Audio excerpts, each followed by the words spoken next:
Hello po, good afternoon po sa inyong lahat mga ka-IBL. So, dito tayo ngayon sa display center natin.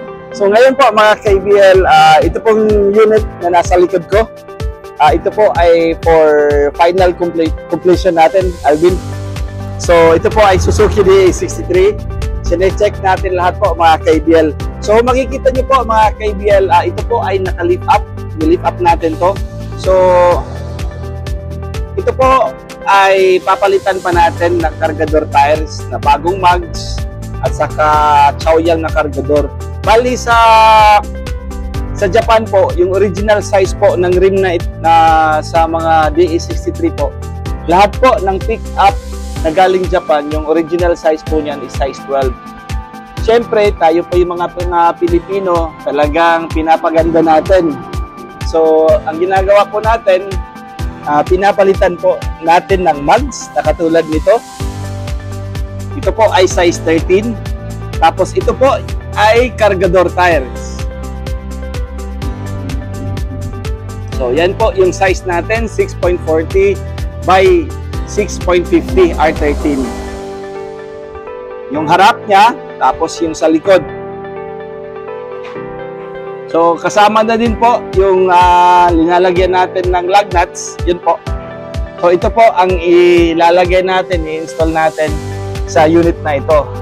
So, ito po ay bali magpa-final buffing tayo nito, Alvin. Pero yung pintura natin dito is Anzal urethane paint po yan mga ka-IBL. Napakagandang unit na ito. So,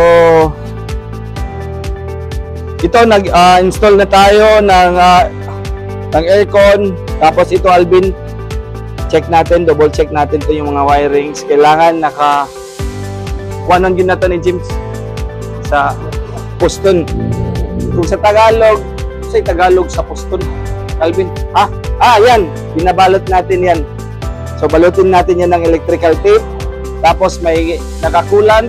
Ito po yung coolant natin. Tapos yung motor ng wiper, di ba? Tapos ito yung ating brake brake fluid. Brake fluid natin. So double check natin yung ito, Alvin, lahat ng mga pipes natin kung walang leaking para sa aircon.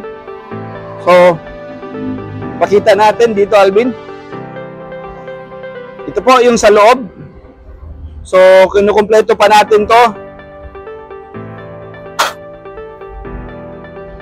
So, ayan po. So, para klaro talaga sa inyo kung paano namin check natin yung makina. So, palitan pa natin to ng air cleaner, Alvin. Check natin. So, ito yung makina.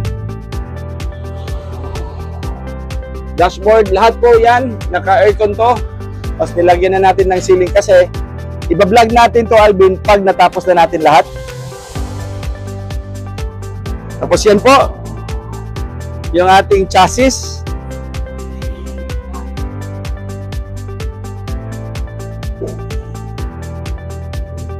Yan. So check natin yung transmission natin.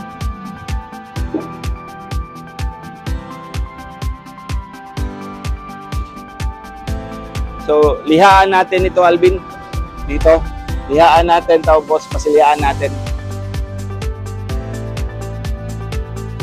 So ito po yung Suzuki DA63 natin na 4x4. Tapos papakita natin to, Alvin, itong ating Suzuki DA63 po. Ito po ay 4x4 bound to Bohol kay Ma'am Joanne Galido na nasa Saudi Arabia. Ma'am, maraming salamat sa tiwala niyo po na binigay niyo po sa amin. Pero nag-test drive tayo kahapon, talagang tinest drive natin to. Talagang ang ganda ng unit, but supposedly i-release namin to by tomorrow. But sabi ko sa mga tao natin, huwag natin i-release kasi si James nung nag-test drive, sabi niya may problema yung clutch lining, pressure at saka clutch, yung bearing niya, release bearing ng unit. So ngayon nag-down kami. Oy, asan na yun, Kwan? Yung mga parts. Papakita natin yung mga parts. So, nag-down kami ng transmission. Kailangan namin yan. Ito po ang transmission po. So, kuha na to. Balik, Alvin. So, pakita natin to. So, ayan. So, ito po yung papalitan natin. Ito po yung ating clutch pressure. Kasi makikita nyo po, hindi na to pwedeng palit. Alvin, pakita natin. Laom na kayo siya. So, kailangan na natin to palitan. Kasi, pag ipugos na to ni og-release, itagya po yung magproblema ni. Okay? Kasi po kami dito, mga ka-ABL, may warranty po tayo. So, pag dumating doon, kina Ma'am Joanne, sa papa niya, of course, magre-reklamo po yung client natin. So, mas mapapamahal kayo.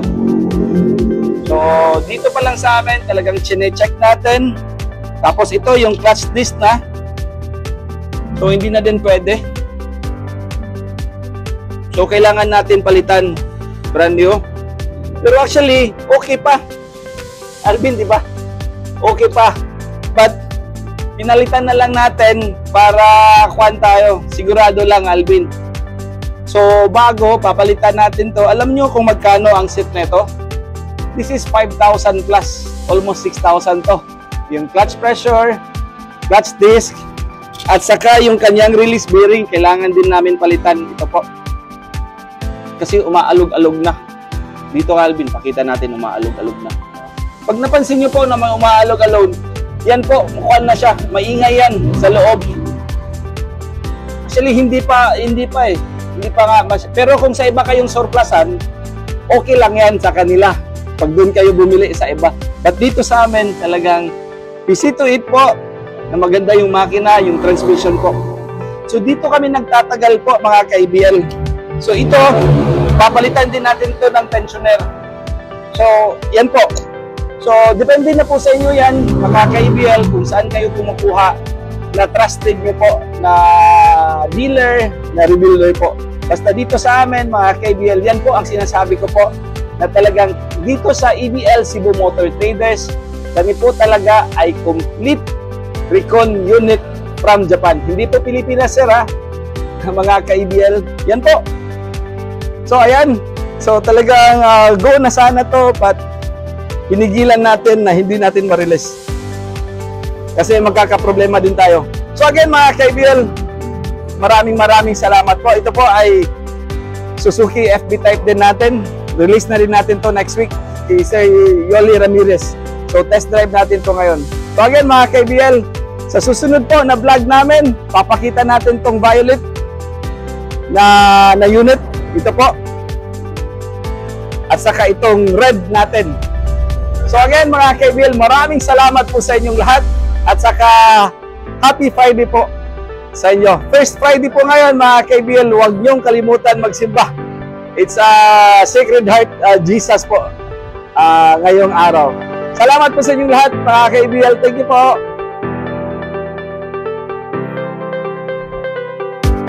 Jobert.